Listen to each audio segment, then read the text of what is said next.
Welcome back to Magic Muggle, a Harry Potter after show. This is Eric Cicada, aka Mr. Honest, your resident Ravenclaw, broadcasting to you from the highest tower in Hogwarts. And today we are diving into chapters 9 and 10 of Harry Potter and the Order of the Phoenix, The Woes of Mrs. Weasley and Luna Lovegood. Now, these chapters honestly surprised me. On paper, not a whole lot happens, but Harry gets cleared. Still a big deal. The kids prepare to go back to Hogwarts. Ron and Hermione become prefects, and they ride the Hogwarts Express, one of the greatest parts of every Harry Potter book. I mean, except Chamber of Secrets thus far. But emotionally, these chapters are packed. Everyone seems to be carrying something heavy.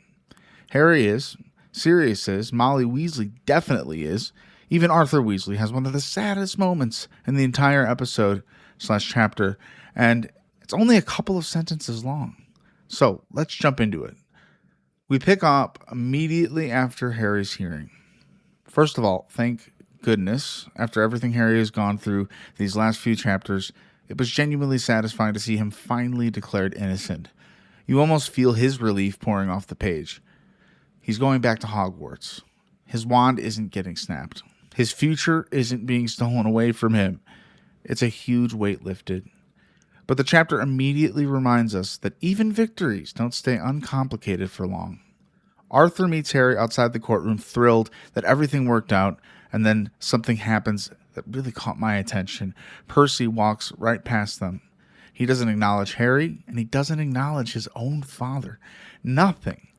Just a nose in the air, completely loyal to the ministry now. And what hurts isn't necessarily Percy, it's Arthur. Rowling only gives us a tiny description saying the lines around Arthur's mouth tighten, but that's all she needs to do. Arthur doesn't yell, he doesn't chase after Percy, he doesn't make a scene. He just quietly accepts that his own son is treating him like a stranger. As a reader, that stings. And it's almost as if Harry is sitting there with Mr. Weasley, having him being more of a father than he is to his own son. But as a reader, that whole thing stings, especially after spending 4 books with his family and they've always been so close. You know, Percy isn't physically gone, but emotionally, he already feels lost. And after finishing these chapters, I don't think that's an accident. Mrs. Weasley's boggart later suddenly makes so much more sense. She's afraid of losing her family in every possible way. Then we get one of the most frustrating scenes so far, Lucius Malfoy. Every time this man appears, I immediately get annoyed. Not because he's poorly written. The exact opposite, actually. He's written so well that he makes my blood boil. Harry knows exactly who this man is. We know exactly who this man is. And we literally watched him at Voldemort's side when Voldemort was pretty much resurrected.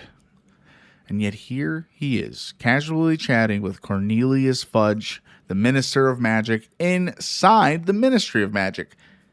That is infuriating. Harry tells the minister that Lucius is a Death Eater, and then Fudge just completely ignores him.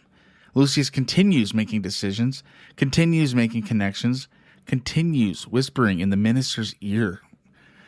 Again, infuriating. Arthur even explains that Malfoy has spent years donating gold, making friends in high places, delaying laws he doesn't like, and gaining influence. He thinks he runs the show, which, I mean, he technically does. That's corruption, though, and maybe Fudge isn't evil, right? But he is choosing the comfortable lie over the uncomfortable truth. Harry even wonders if Fudge has been placed under the Imperious Curse, because it's just ridiculous to see how this is playing out. Arthur says that they've thought about it too, but Dumbledore believes Fudge is acting on his own. Honestly, this might be even scarier, because if Fudge is making these choices willingly, that means the Ministry's biggest weakness isn't even dark magic, it's denial. Back at Grimmauld Place, everyone celebrates Harry's victory. Fred, George, and Ginny chanting "he got off" absolutely made me laugh. It's exactly the kind of Weasley energy I love. But Harry's relief doesn't completely last. His scar burns again. Dumbledore still hasn't spoke to him. You know, the meeting happened in the courtroom and Dumbledore left without even looking at Harry. Even after saving Harry from expulsion, there's not a single word. And Harry doesn't complain out loud, but he keeps it to himself. And you can feel how much that silence actually does hurt him.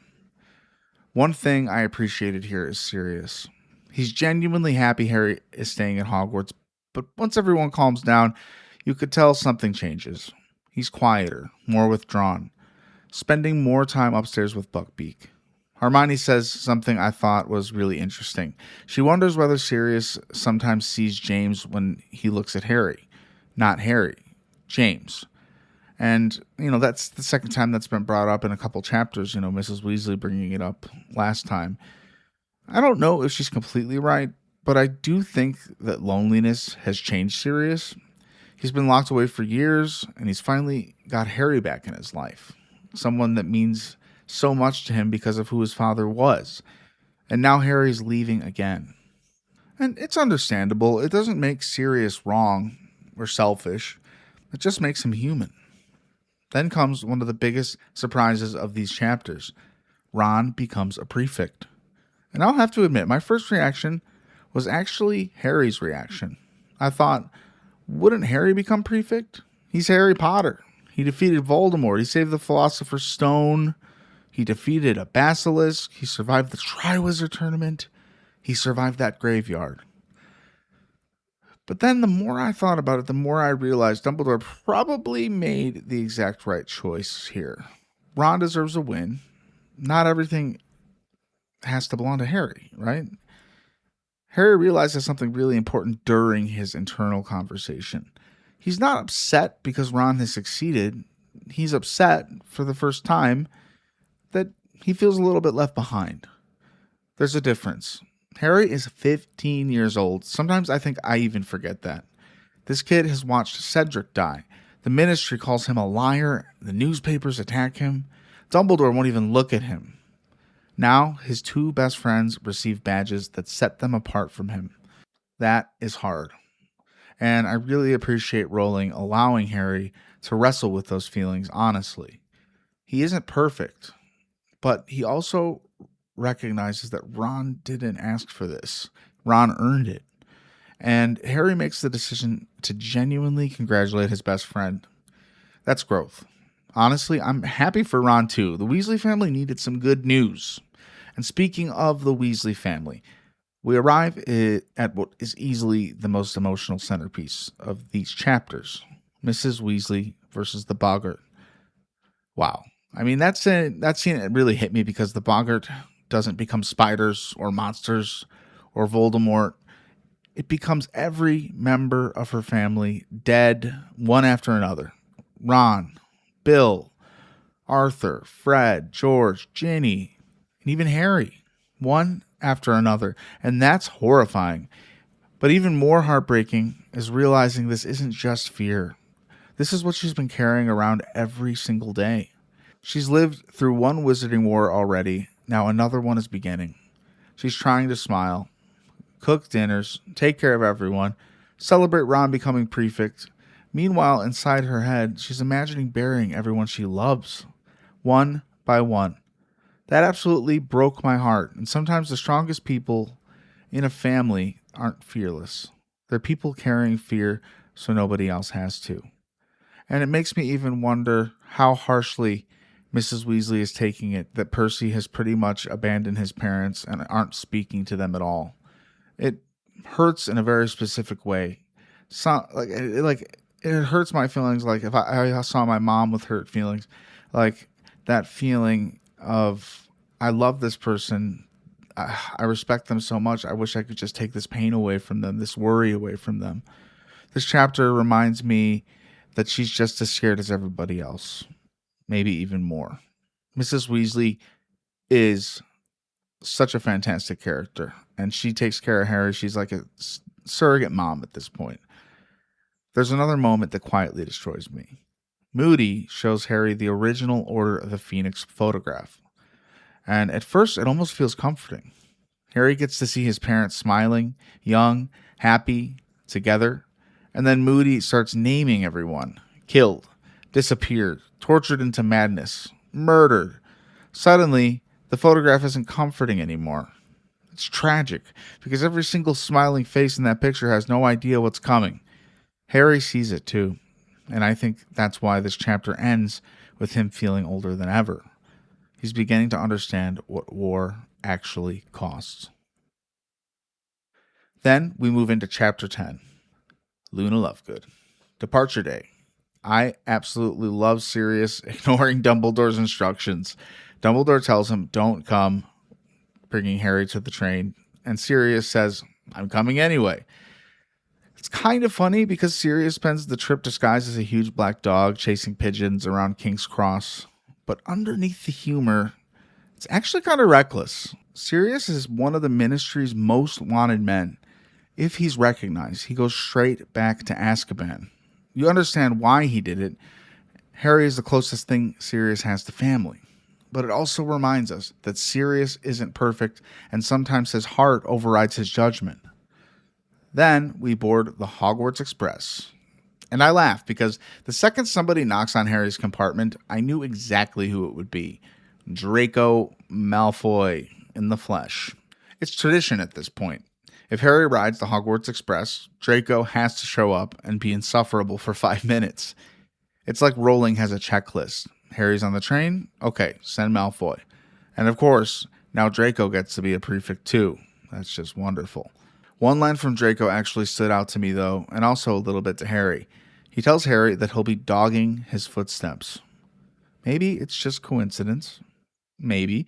But considering Sirius literally came to King's Cross disguised as a dog out in public, that line immediately makes me nervous because I really am curious. I haven't read this full book. This is the one where I'm in new territory. So did Draco notice? Did Lucius notice? Was it just a figure of speech?